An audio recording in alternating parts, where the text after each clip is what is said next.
Abedwafo aha One Vision GH mama kwaba sonkokra sabre enioma miensa na nsem miensa ana yabɔ no bede ede bedan mu edikan efa yenuaba Dolores Frimpong manso a ebɔ no mrane ana ye friend say delay na aka asembi say yen kan kire Ghana fo yede ebebre mu na ye free delay a yakɔ young millionaire achesa brante bia wo sika na ode ne ho na ne dia ne Ibrawan msamanfo na enim no Ibrawan nso atoto bi e de amane upcoming MPB na MP upcoming MP be ya yebekɔ ho na yefi hɔ a yakɔ enwomtuni kidi ena ne ho akoba asem asem ben isan say nanu ya na ninu ya Kwame Eugene eba ne mountain say osofo ege prophet say Kwame amompaya obeko edai na kidi so efa ne ho a One Vision for akofa ba yo ye monitewe ye hyase ana ye hyase efi delay camp ye nuaba delay say na sentiti a delay say mo a mo sori a na mo bisa no delay onware delay onwo unyini o daben na obeware daben na obewo no ose yen kan kyerem say momma no mfie miensa mfie miensa isanse say wadi 37 na opese unya 40 a na owo na sisi ya ye kasa de ose na so aye hye papa o pesika o so sika egu ho e de a kire nyame give me 3 years and I will give birth. Right now I'm busy making money to show God. Sisi me pesika e de a kire nyame hye nyame ni monyam na hu say yes odom me na wa kire me kwan no ama me nam so en na me kwan na me nam so de pesika. TV presenter no so no one hosting the program a different delay show and I work say sisi pa oti ho de say obeso ankwala agu ni so na obekọ akọwo akwala bi de enka na dwendwen ho na okoye sa comment yi wo abra na Shatawale ba Majesty edi ni birthday and delay ekochrogu ase say she's not bothered enye chese enye haw bia ma no pressure bia ni so nkofo a yeye no onware no enha no kra enka na dwendwen ho sanse sebi onware no enye mo ene betena ekunu ne ho ama no onwo no enye ono mo ene owo a mo behwe ebakro ede ama no enti sa pressure na mo de ba ne so onware no emfa no ho na emomo no why ne hyehyeye se odi 40 years a ena obewo enti mo amode mo kan se an owo ye oba onware ya undimu onwo ya undimu no sisei de o se ono nani abre a ohwehwe sika e de a kire nyame na emre ne so 40 years ne so say o so wa na ware obeware na ohwe Majesty photo ena obisa ne ho say delay na wo TV so na o kire nkofo ma na o kire nkofo ma de na sisi wo 37 years yi da ben ena wa obewo de ena ono aka se o mo ni da so se mo behwe delay ba no nyina no mo de munya abotre na 3 years e meka ne 37 no nya 40 years a obeware awo onware kra obewo ba e de ahye mi mo ene ye bisa se na aso Ghana ade ne ye fankofo abrabo e de ye twa PS ya no ade ne ye mankofo aware sem ni omo awo sem eye ye ndadwen sa aso onim nienti a onware ye Unim the entia on ye. Ye beba so na yen to aso fi abrantia monitor no na ye fe no Ibra 1 e kan Ibra 1 adodo na anim yie sanse kakra e wo ne nsem na Ibra aye no ho abrantia bi a ase opekasa asompekasa asompasem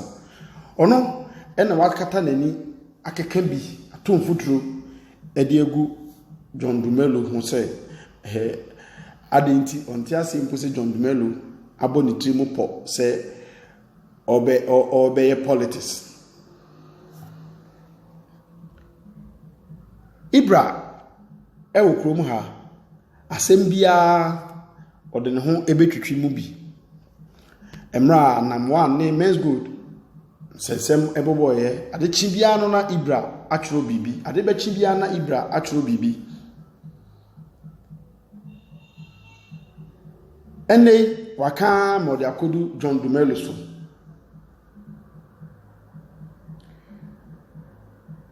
Ibra say ontiase na emom ohun say politics e wo Ghana ha akoye fofo chese politics ye fo kra sen sabi abeti ankakane ye bekasa abeti e na ne boye fo e wo Ghana no Ibra wan say politics ayefo na enam say ayefo nti ana ama nkofo bi agya omo adwuma ho edi omo ho akowurewurem na wode koto on the Snapchat and our kind of brofo the okan and maybe can actually we say politics in Ghana has become very cheap that some con men have left their career just to come and deceive Ghanaians. They just want to use their popularity to get into power so that they can hop taxpayers' monies. And our children say politics e wo kromu ha aye fofofo se abetie ana ama nkofo bi eja omunnwuma ho aba se omoba na edin bi a omo anya no omo de afa ho abewi ni power na omunya power na omotumi afa ho de sisi Ghana fo enya ho afa asesa Ghana fo taxpayers sika neno eno de to na manfo si o da bi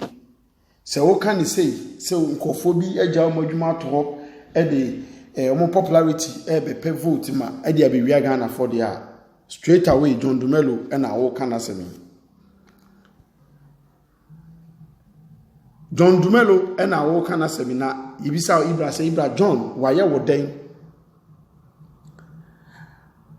aso John e ka kire wo se obewia Ghana fo sika unim John Dumelo say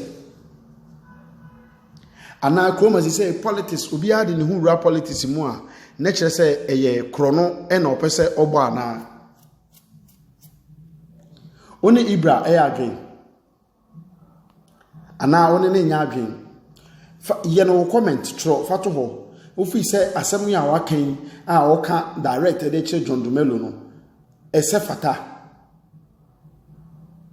ana ne kwan so pepepe ewom se ampa an obepe John Dumelo agya na dwuma ho de popularity ebepe de be rap politics mu se de manfo to ma na onya kwan de awia John Dumelo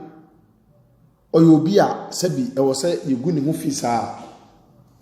jawo comment eno eye Ibra anudi sema ode abeto ho no ochira Ghana politics aye fofofofofo esen abetie eno nti na amankofo bi eja omadwuma ho de omo ho abewura politics mu no yefi Ibra ha na yeko enwomtuni kidi na kidi bone ben ena waye kidi enye bone na emom abayo bi a ono so eto nwom a yefe no sinaso no okase ontia sin se de ntia nipa ne bebre Ghana ha nipa ne bebre esusu se oni kidi ehhehye ho twempena na enye ne nanfofo ana musicians nko a abawa fefefe ya ono so to nwumi ochra ono ne maame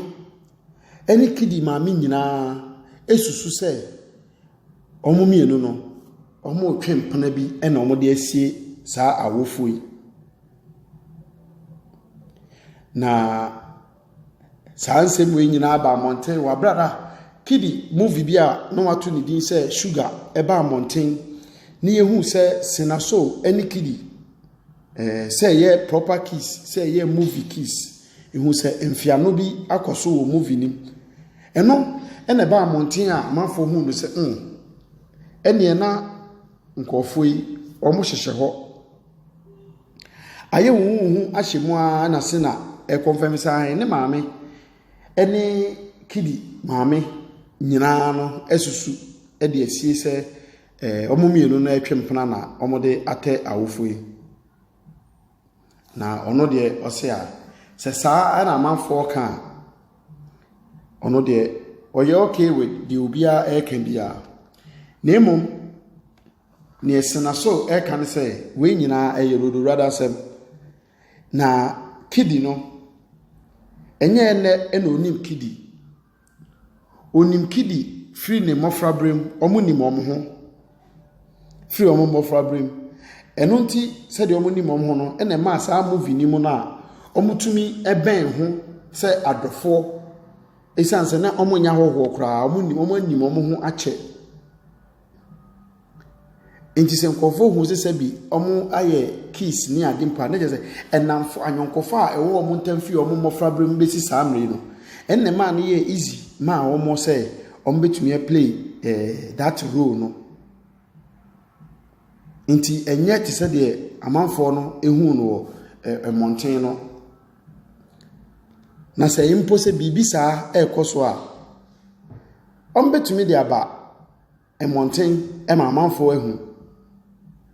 no de waka kire na amfofo se osere wo mo a munim bibi fa o nikidi ho no so obi biara obebisa mo bibi e fa o nikidi ho bia no se na nikidi ho bia no osere mo nka ma no entum bibi bia obi bebisa e de afa o nikidi ho no mo nka ma no entum esanse eye ono enikidi pe ene betumi aka ne wo omontem delay asemi bia na apie hei sebi se omo hyehye ho a omo hye ho mpa a sebi Ghana fo eye obi asem sade oto na duane bia obedi a omfa mechira mansan nyina no saa so pepepe na obetumi afa ne dofo a na obetumi ahye ho a enye by force se ombe yi abekire Ghana fo nyina na emom emrepam no se awofo ana abusuafo a omo esefata se o se ye ka kire omo no ne ye ka kire omo one saa ya adwen ana so se adenti na usu se omo obibi ya omo di sie esan se mpanatwe a de bekwa akodu aware mpo de efi se enya de a ye di sie odisi sensen a ebepie na Ghana fo nso a yaso ya no e de asi nkofo abrabo so no wo wadwenkire e wo ho ene sen omo akoye celebrate nti omo abrabo ehia ye omo movement bi ehia ya wo se yehum kire wadwen ye atendidie enim ebufo enim senaso se even omo namfofo omo ne omo to nyom ekoba ene omo maame na omo awofo enyina susu se omo mienu no twempena na so omo mienu de omo mpie mountain kankere bia se omo twempena uhu omo movie so omo kisi a na eya anyonkofa a omo nim omo fi omo nkwala abremu no ene ma omo tumi eben ya omo ye saa ade no delay say wedi 37 yenya emani ndi 40 years na wa wo sabi ne honso yemisa say wo na obekire da wo bewo ana nyame ene hyehye se wo mema oba ana mema wo nti ana ya hwe bibi nso ye ne ye kasa bi ye ibra ena nso atomfuturo egu John Dumelo ho fi se politics Ghana politics aye foama amanfo person mu wuram e de on popularity ebe wia Ghana fo wadwenkyerɛ ɛwɔ saa nsɛm mmiɛnsa ho ne sɛn atamdidie ennim